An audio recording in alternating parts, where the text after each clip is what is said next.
처음에는 저도 뭐 이런 일도 있을 수 있구나 라고 좀 놀랐던 기억이 있는데, 내 아내랑 바람을 폈던 그런 일이 있었습니다. 당사자가 처음에는 정말 믿지 못하다가 뒤통수를 맞은 거잖아요. 그냥 다른 사람이랑 불륜하는 거랑은 좀 차원이 다른 것 같습니다.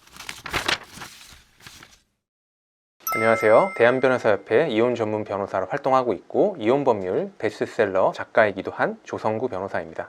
이혼 상간소송을 좀 1000건 넘게 하시면서 충격적인 불륜 사례 같은 걸 엄청 많이 보셨겠네요. 일단은 이제 저한테는 충격적이라는 게 별로 없어요. 케이스로 보면은 거의 모든 불륜을 다 했다고 생각을 하기 때문에 어떤 거를 봤을 때 충격적이거나 이제 이런 건 없는데, 예전에는 어떻게 이런 상대와 불륜을 할 수 있지? 이제 이렇게 생각했을 때도 분명히 있긴 했습니다. 근데 이제 제 입장에서는 별로 이제 충격적이지 않은 부분인데, 주변 사람들이라든지 아니면 이제 지인들에게 구체적인 걸 얘기하진 않지만 뭐 이러한 사람과 뭐 불륜이 있는 그런 사건도 있다 이렇게 말하면 되게 깜짝 놀라시더라고요. 그래가지고 오늘은 굉장히 충격적으로 받아들여질 수 있겠다라고 할 만한 외도 상대 탑 3를 한번 꼽아 보겠습니다. 충격적인 외도 상대 3위는 친한 친구 그리고 가족입니다. 제가 이제 했던 사례들을 보면은 정말 이제 중마고로 20년 넘게 친하게 알고 지냈던 친구가 내 남편과 바람을 핀 그런 사례도 있었고요. 이 사건 같은 경우는 이혼까지 가게 되었고, 남편한테 이혼 소송하고 이제 그 친구인 상간녀에게 상간 소송을 해서 둘 다 승소했던 그런 사례가 있습니다. 그리고 이런 사건도 있었어요. 의뢰인이 남자인데 나의 사촌 형이 내 아내랑 바람을 폈던 그런 일이 있었습니다. 당사자가 처음에는 정말 믿지 못하다가 증거가 너무 명확히 나와 있어서 이 증거를 저한테 주시면서도 물어보더라고요. 변호사님, 이게 진짜 바람이 맞나요? 맞을까요? 이렇게까지 얘기를 했어요. 근데 그 증거는 누가 봐도 명백한 바람이었거든요. 애정 표현 가득하고 사랑한다라는 얘기 있고 그랬던 사건도 기억이 납니다. 그리고 만약에 보통 친한 친구나 가족 간에 불륜이 있을 경우에는 또 이혼까지 대부분 가나요? 너무 충격적이어가지고 보통은 이제 이혼까지 가는 경우들이 굉장히 많아요. 만약에 PD님이 아내가 있는데 PD님의 형이 아내와 바람을 폈다, 그러면 아내와도 같이 살기는 어렵지 않겠어요? 그냥 다른 사람이랑 불륜하는 거랑은 좀 차원이 다른 것 같습니다. 네, 그런 게 분명히 있습니다. 결국 위자료의 액수라는 거는 원고가 어느 정도 정신적 고통을 받았는지에 따라서 결정이 돼요. 일반적으로는 이게 부정행위 기간이 얼마나 기냐, 불륜 관계가 얼마나 깊냐, 이런 거에 따라 가지고 결정이 되는데, 소위 말해서 신뢰관계의 배신성이라는 요소가 있어요. 쉽게 말해서 나랑 정말 친했던 친구, 형, 언니, 동생, 이런 사람이 내 배우자와 바람을 폈다라면 뒤통수를 맞은 거잖아요. 신뢰관계가 훼손이 되고 이렇게 배신감을 느꼈기 때문에 다른 사례에 비해서는 위자료가 좀 높아지는 면이 있습니다. 그래서 이제 이런 사건들을 하면서 신뢰관계의 배신성, 이 부분을 주요하게 변호를 하곤 했죠.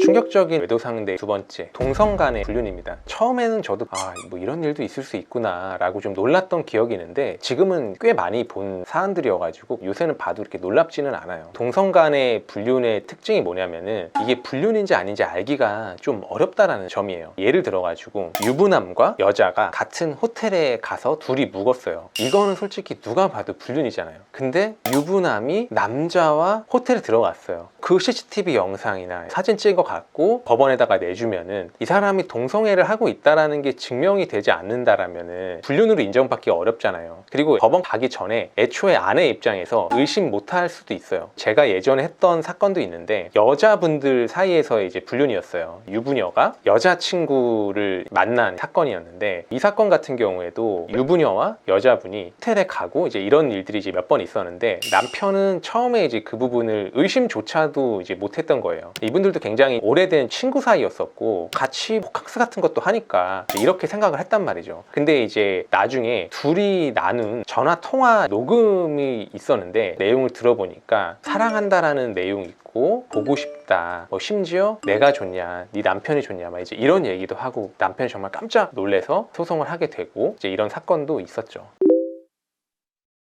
보통은 이성 간의 불륜에 비해 가지고는 조금 더 증거가 명확해야 돼요. 예를 들어 이성 간의 불륜이면은 아까 말씀드렸듯이 호텔로 같이 들어간 CCTV, 사랑한다라는 내용 정도 있으면은 충분하잖아요. 근데 동성 간의 불륜은 여자 친구들끼리 사랑한다 이제 이런 표현하고 둘이 같이 손 붙잡고 다니기도 하고 팔짱도 끼고 다니는데 이 정도로 과연 불륜이냐, 이제 이렇게 아내 측에서 항변을 할 수가 있기 때문에 보다 확실한 근거 자료가 있어야 된다. 이게 중요한 부분인 것 같습니다. 충격적인 외도 상대 탑 1은 성직자 불륜입니다. 성직자라고 하면 목사, 신부, 스님 이제 이런 분들이잖아요. 보통 이제 성직자와 신도 사이에서 불륜이 꽤 많다 이제 이런 얘기를 하면은 사람들이 믿지를 않아요. 그런데 의외로 되게 많아요. 앞서 말씀드렸던 친한 친구라든지 동성간 불륜은 상당히 좀 드문 사례이기는 한데 목사 불륜이나 신부 불륜 이제 이런 부분들은 꽤 많이 있어요. 그 이유가 뭔가라고 생각을 해보면은 보통 바람을 핀다라고 했을 때 부부의 관계가 좋지 않고 갈등이 있고 이럴 때 내가 겪고 있는 부부 갈등이나 이제 이런 거를 다른 사람들한테 토로하고 나의 힘든 점을 이야기하고 그 사람이 얘기를 잘 들어주고 나한테 위로를 해주고 이러면은 내가 정신적으로 이 사람한테 기대게 되면서 여기서 잘못된 방향으로 가면은 불륜까지 나아가게 되는 거거든요. 근데 성직자는 이거와 딱 맞아 떨어지는 거예요.